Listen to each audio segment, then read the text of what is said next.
In this video, we'll show you how to run diagnostics on your Google Pixel and check if the hardware and software functions are working correctly.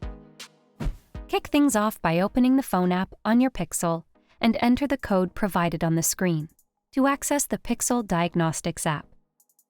Remember, there's no need to tap on the call icon. You'll be seamlessly redirected to the Pixel Diagnostics app. Also, ensure you've got a solid Wi-Fi connection before diving in. Then tap on Confirm. Give it a few seconds to load. Next, tap on the Start Text button in the top right corner. Then confirm your choice by tapping OK. You'll need to select OK once more to verify the presence of a SIM card in your device. Follow the on-screen prompts to wrap up the procedure. Once the procedure wraps up, you'll see the results on screen. Feel free to rerun any failed or skipped tests as needed.